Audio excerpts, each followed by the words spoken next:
আসসালামু আলাইকুম ওয়া রাহমাতুল্লাহি ওয়া বারাকাতুহু। আমারি কণ্ঠে তুমি তোমারি বাণী তুলেছ, বুকের দেরাজ তুমি কোরআনের স্থান দিয়েছ।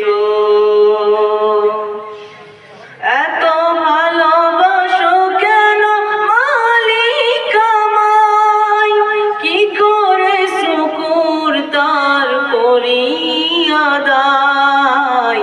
এত ভালোবাসো কেন মালিক আমায়, এত ভালোবাসো কেন মালিক আমায়।